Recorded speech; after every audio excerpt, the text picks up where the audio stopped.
Hello students, again welcome to my YouTube channel बायोलॉजिसिटी।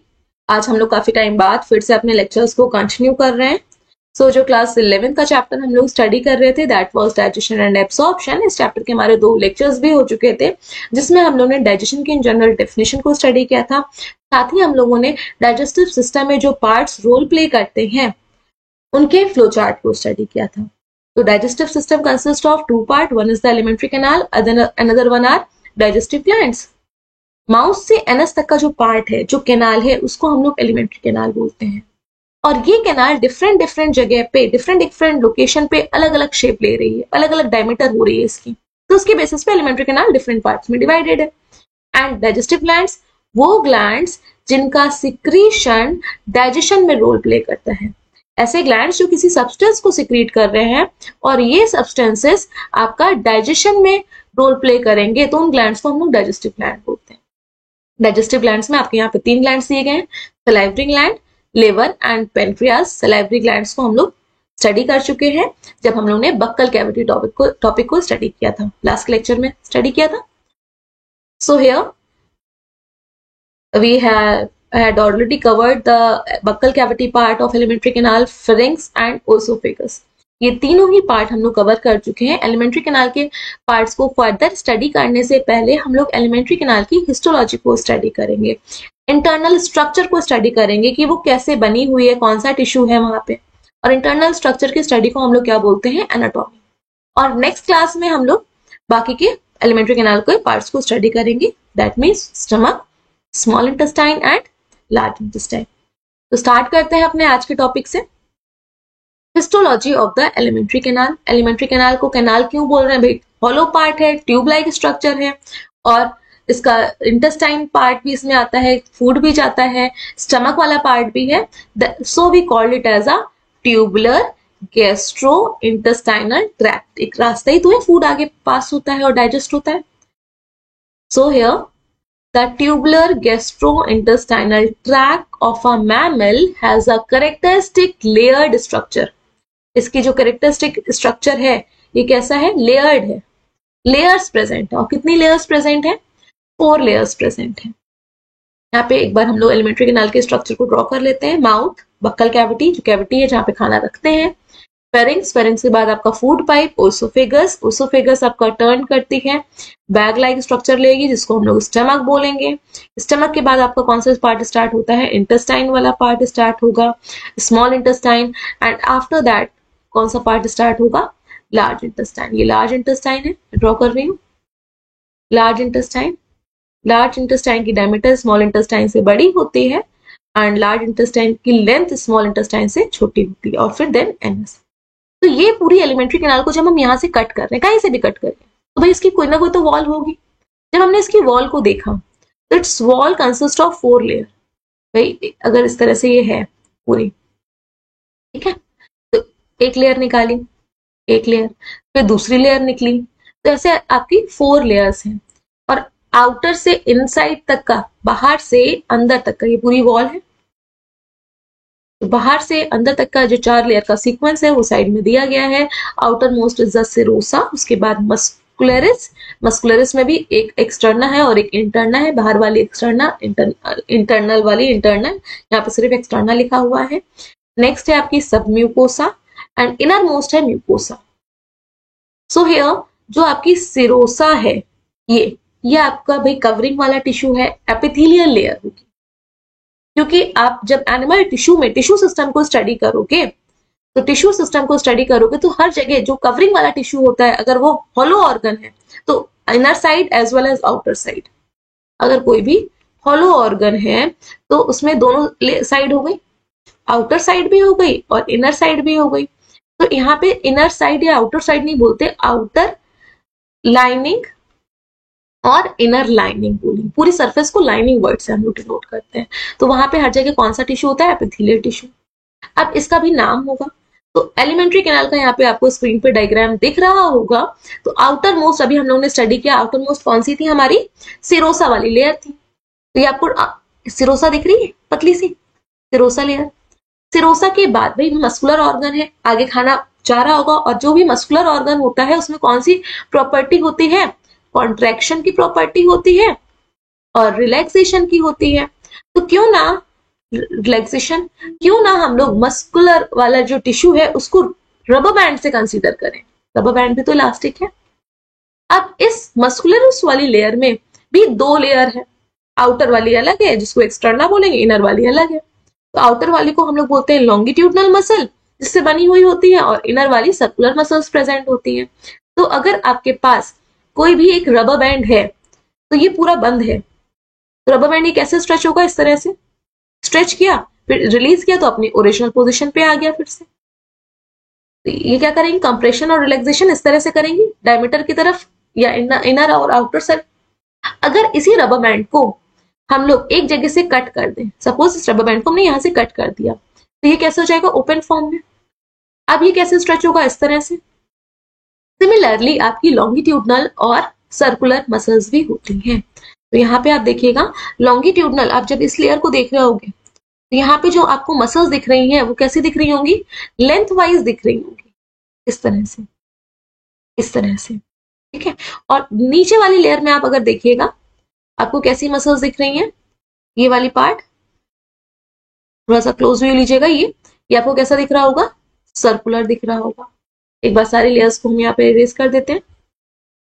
देखिए again length wise कौन सी दिख रही है आपको, लॉन्गिट्यूडनल, देखिए बनाई भी ऐसी गई है, ऐसे पड़ी हुई है लेंथ वाइज। और सर्कुलर कैसी दिख रही है आपको, इस तरह से, ये सर्कुलर है। तो ये दोनों ही लेयर कौन सी वॉल को कॉन्स्टिट्यूट करते हैं, मस्कुलरिस वाले पार्ट को। ये आपकी सेकेंड लेयर होती है एलिमेंट्री कैनाल की। आई होप सिरोसा और मस्कुलरिस आपको समझ में आ गया होगा। इन्हीं में कॉन्ट्रेक्शन और रिलैक्सेशन होता है जिसकी वजह से फूड आगे पास ऑन होता है। और जैसे जैसे फूड आगे पास ऑन हो रहा है उस मूवमेंट को हम लोग क्या बोलते हैं, peristalsis movement. After that muscularis के बाद जो लेयर है, इंपॉर्टेंट लेयर है क्योंकि नर्व्स, ब्लड वेसल्स सब वहीं पे ओपन होती हैं, दैट इज सब म्यूकोसा। अब सब मतलब क्या होता है, सब वर्ड कहीं पे भी आता है मतलब कि उसकी बिलो वाली लेयर। तो ये किसके बिलो वाली लेयर है, ये है म्यूकोसा के बाद वाली लेयर। तो अंदर वाली जो हमने बताया था अभी कि जो आपकी ये एलिमेंट्री कैनाल है हॉलो ऑर्गन है, ये हॉलो ऑर्गन इस तरह से, ये इसकी पूरी वॉल है, ये वॉल है पूरी। तो वॉल में आउटर मोस्ट कवरिंग भी होती है, इनर मोस्ट भी होती है। तो जो आपकी म्यूकोसा है वो सबसे अंदर वाली लेयर है, ये वाली लेयर, ये वाली, ये आपकी म्यूकोसा है। म्यूकोसा के पीछे वाली लेयर कौन सी है आपकी, सब म्यूकोसा, आपको दिख रहा होगा डायग्राम में। तो सब म्यूकोसा को हाईलाइट कर देते हैं, दिस पार्ट, ये वाला पार्ट आपका सब म्यूकोसा है। और सब म्यूकोसा के बाद जो नेक्स्ट लेयर है वो कौन सी है आपकी, म्यूकोसा। और जब म्यूकोसा को आप देखोगे, ये म्यूकोसा, इस म्यूकोसा में आपको फिंगर लाइक प्रोजेक्शंस दिख रहे हैं, दिख रहे हैं म्यूकोसा, ये इस तरह से पूरे में। इन फिंगर लाइक प्रोजेक्शन ये कहाँ पे होते हैं, आपकी इंटेस्टाइन वाली वॉल पे होते हैं। ये आपकी ना तो एसोफेगस में होंगे ना ही आपका स्टमक में होंगे, ये कहाँ पे होंगे, स्मॉल इंटेस्टाइन में इस तरह से पार्ट्स होंगे, या लार्ज इंटेस्टाइन। इनको हम लोग क्या बोलते हैं, ये फिंगर लाइक प्रोजेक्शन है, that are known as villi. Mucosa को म्यूकोसा क्यों बोल रहे हैं भाई, ये जो लेयर है यहाँ पे म्यूकस भी तो सिक्रीट हो रहा होगा, म्यूकस सिक्रेटिंग लेयर और एंजाइम भी सिक्रीट हो रहे हैं यहाँ पे। तो इस लेयर का नाम हमने क्या रख दिया, म्यूकोसा। आई होप इस डायग्राम में आपको चारों ही लेयर क्लियरली विजिबल हो चुकी होंगी। One by one in layer के डिटेल में स्टडी करेंगे, कंटेंट रीड कर लेंगे। एक बार फिर से आप इन लेयर्स को देखिए। आउटर मोस्ट ये वाली सिरोसा यहाँ पे लिखा हुआ है, next to the serosa is muscularis. Muscularis में भी बाहर वाली जो लेयर है मैं हाईलाइट कर दे रही हूँ, बाहर वाली लॉन्गिट्यूडनल है और इनर वाली कैसी है आपकी, सर्कुलर मसल्स है। हमने इसको कैसे एग्जाम्पल दिया था, एक रबर बैंड जो पूरा इंटैक्ट है, ऑयल्ड है, तो इस तरह से ये स्ट्रेच होगा और रिलैक्स होगा। और जब हमने इसको कट कर दिया तो ये लेंथ वाइज, तो ये length wise relaxation and contraction, और इस तरह से कॉन्ट्रेक्शन और रिलैक्सेशन कौन कराता है, सर्कुलर मसल। आफ्टर दैट सब म्यूकोसा प्रेजेंट है, सब म्यूकोसा में सारी के सारी ब्लड वेसल्स, नर्व्स एंडिंग सब यहीं पे ओपन होती हैं। तो ये सब म्यूकोसा आपको दिख भी रही होगी, ब्लड वेसल्स यहाँ इसमें इस डायग्राम में देखिए दिख रही है, मैंने इरेज कर दिया। और जो इनर मोस्ट है वो आपकी कौन सी है, म्यूकोसा है। Let's read the content.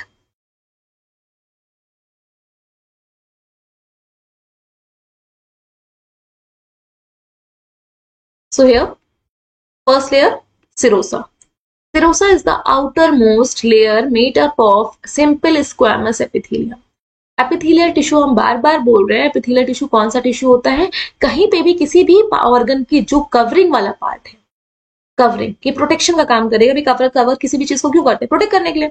तो अगर वो सॉलिड ऑर्गन है तो बाहर से पूरी कवरिंग होगी, और अगर वो हॉलो ऑर्गन है तो इनर साइड से भी कवरिंग होगी। तो वहां पे आपका एपिथेलियल टिश्यू प्रेजेंट होता है। और एपिथेलियल में भी कौन सा वाला आपका लेयर है, स्क्वेमस वाला एपिथेलियम प्रेजेंट है। तो एक बार यहाँ पे डायग्राम देख लीजिए, आपको याद आ जाएगा कि जो फर्स्ट है स्क्वेमस, ये सिंगल लेयर का बना हुआ और सेल्स कैसी है, फ्लैट है। इसको हम लोग स्क्वेमस एपिथेलियम बोलते हैं। और depending upon the shape and layers ये आपके डिफरेंट टाइप की है, इसको अभी हमें नहीं स्टडी करना है। जो आपका ये सिरोसा है उसमें स्क्वेमस एपिथेलियम है। अब ये डायग्राम में, इस डायग्राम को कैसे स्टडी करेंगे, जो आपकी बुक्स में दिया रहता है वो यही वाला डायग्राम है जो आपको स्क्रीन पे शो हो रहा है। सिरोसा, अगर आप एलिमेंट्री कैनाल ये इस तरह से है, आप कट करके ऊपर फ्रंट साइड से देख रहे हो तो आपको यही सर्कुलर स्ट्रक्चर ही तो दिखेगा। तो सबसे बाहर वाली आपकी ये सिरोसा है। नेक्स्ट है आपका muscularis externa and interna. Externa and interna दोनों होंगी, एक्सटर्ना लिखा हुआ है यहाँ पे। तो मस्कुलरिस में जो बाहर वाली है वो लॉन्गिट्यूडनल है। अब लॉन्गिट्यूडनल कैसी थी आपकी, इस तरह से रन कर रही थी, ठीक है। अगर ये एलिमेंट्री कैनाल है तो लॉन्गिट्यूडनल मसल्स इस तरह से रन करेंगी, ठीक। और जो सर्कुलर वाली होंगी वो कैसी होंगी, ये होंगी इस तरह से, ठीक। तो जब आप लॉन्गिट्यूडनल में इस तरह से देखोगे तो लॉन्गिट्यूडनल वाली आपको कैसी दिखेंगी, ऊपर से देखने की, जैसे ये जो लेंथ वाइज आपका एक मसल गई हुई है, मसल फाइबर गया हुआ है, तो ये ऊपर से तो सर्कुलर दिखेगा ना। इस तरह से ये लॉन्गिट्यूडनल थी, ये लॉन्गिट्यूडनल थी। तो डायग्राम में बाहर की देखिए, आपकी जो आपकी बाहर वाली बनाई गई है आउटर लॉन्गिट्यूडनल, ये वाली ये कैसे बनाई गई है, उसमें सर्कल्स बनाए गए हैं। क्योंकि जब कोई भी एक फाइबर को कट करोगे तो ऊपर से देखने से सर्कुलर दिखेगा, और जब सर्कुलर वाली को कट करोगे इस तरह से तो सर्कुलर वाली तो आपको ऐसे डैश डैश डैश लाइन जैसी दिखेगी, तो इनर वाली आपकी सर्कुलर है। इसलिए इस तरह से इसको हम लोग रिप्रेजेंट करते हैं। आई होप आपको ये समझ में आ गया होगा। और ये क्या प्रोवाइड करते हैं, controls the mobility of the gut, contraction और रिलैक्सेशन इन्हीं मस्कुलर टिश्यू की वजह से होते हैं, जिसकी वजह से फूड आगे पास होता है एलिमेंट्री कैनाल में। अगेन ये जो आपकी इनर सर्कुलर है, इस तरह से आपकी डैश डैश लाइन शो की गई है, और लॉन्गिट्यूडनल क्योंकि एक एक ऐसे होगा तो ऊपर से देखोगे आपको इसका एक एक फाइबर ऐसे दिखेगा, इसलिए यहाँ पे सर्कल्स शो किए गए हैं। नेक्स्ट जो है दैट इज सब म्यूकोसा।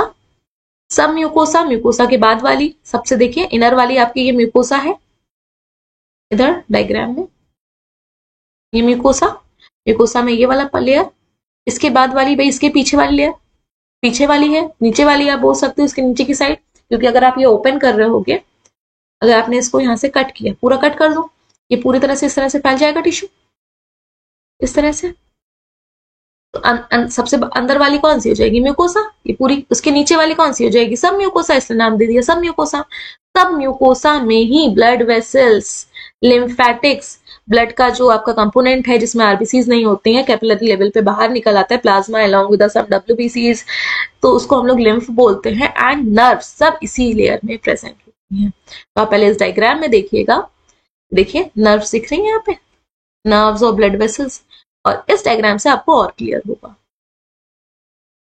देखिएगा ये आपकी नर्व है, nerve, lymph vessel green colour से शो की गई है, नर्व आपकी येलो कलर से शो करी गई है, वेन्स आपकी ब्लू कलर से शो किया है, आर्टरीज रेड कलर से। कलर्स आपको दिख रहे होंगे, nerve yellow colour, lymph vessels green colour. तो ये आपका जो पूरा स्प्रेड है वो कौन सी लेयर में है, आपका सब म्यूकोसा वाली लेयर में है। Let's read the content. It is situated just below the mucosa layer, hence the name. जैसे नेम इसका रखा गया, तो आपका क्यों रखा गया, क्योंकि म्यूकोसा के नीचे है। It is composed of dense fibrous tissue, भाई कनेक्टिव टिश्यू होगा, तो कनेक्टिव टिश्यू में ये वाला कौन सा टिश्यू है, डेंस फिब्रस टिश्यू है, with plenty of blood vessels present है, लिम्फेटिक्स प्रेजेंट है, and network of nerves. Next जो है हमारी layer, inner most fourth one, it is mucosa. Mucosa आपको दिख रही होगी यहाँ पे, और इंटेस्टाइन की वॉल पे म्यूकोसा कैसी हो जाती है, स्मूथ नहीं होती है, इस तरह से बाहर की तरफ फिंगर लाइक प्रोजेक्शंस होते हैं। इन फिंगर लाइक प्रोजेक्शंस, ये ऊपर आया इतना प्रोजेक्शन, ये ऊपर आया इतना प्रोजेक्शन, इनको क्या बोलते हैं हम लोग, विलाई। ये इंटेस्टाइनल रीजन में होंगे। So here mucosa is the innermost layer composed of simple columnar epithelium. बोला था हर जगह जो कवरिंग वाला टिश्यू है बाहर साइड या अंदर साइड, और लाइनिंग क्या होती है, सरफेस को बोलते हैं। तो यहाँ पे जो एपिथेलियल टिश्यू है वो कौन सा है, कॉलमनर है। तो नाम के अकॉर्डिंग एपिथेलियम टिश्यू को रखा गया था। तो कॉलमनर वाली आपकी ये है, कॉलम दिख रहे हैं इस तरह से, इसलिए हम इसको क्या बोल रहे हैं, columnar epithelium. And a thin layer of connective tissue जिसको हम लोग लैमिना प्रोपिया बोलते हैं। तो इसको स्टडी करते हैं हम लोग इस डायग्राम से, देखिएगा। ये प्रोजेक्शंस पूरी की पूरी कहां से कहां तक, ये पूरा रीजन, थोड़ा सा डार्क कलर ले लेते हैं हम लोग, ये पूरा रीजन, ये पूरा ही आपका क्या है, म्यूकोसा का पार्ट है। ये यहां तक पूरा म्यूकोसा का पार्ट है।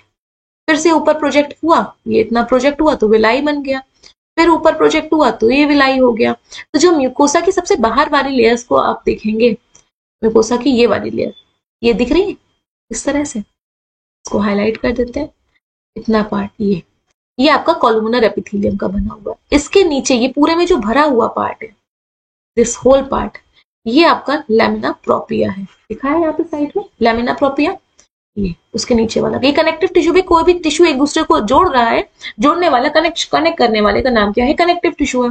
तो लैमिना प्रोपिया, और उसको किससे जोड़ रही है, सब म्यूकोसा से, ये पूरा पार्ट। और ये तो कैविटी है, यहाँ से फूड जा रहा होगा तो ये तो पूरा कैविटी वाला पार्ट है, ये पूरी कैविटी है, ये पूरी कैविटी, और यहाँ पे ओपनिंग्स है, ये ओपनिंग्स डाइजेस्टिव जूस को सिक्रेट करते हैं। इतना स्ट्रक्चर, इसका इतना पार्ट, ये वाला पार्ट आपका साइड में इसको एनलार्ज करके बनाया गया है। इसमें भी डिफरेंट डिफरेंट सेल्स हैं। ये हम लोग जब जो भी स्ट्रक्चर को स्टडी करेंगे, एलिमेंट्री कैनाल के स्टमक को स्टडी करेंगे तब वहां पे देखेंगे, इंटेस्टाइन को देखेंगे तब वहां पे स्टडी करेंगे। तो हियर म्यूकोसा आपके इनर मोस्ट है, जो किसकी बनी हुई है, कॉलमनर एपिथेलियम की। कॉलमनर एपिथेलियम अभी आपको इस डायग्राम में दिखाया है। After that it is a thin layer of connective tissue, उसके बाद आपकी कनेक्टिव टिश्यू जिसका नाम है lamina propria. This layer remain in contact with the food substance and it's concern with the secretion of enzyme and absorption of end product. जो ये आपकी mucosa वाली लेयर है, यहाँ पे ही तो इसी के कैविटी, उसके बाद जो ये स्पेस है, फूड यहीं पे तो होगा। तो फूड के कांटेक्ट में कौन सी वाली लेयर है, म्यूकोसा लेयर ही तो है।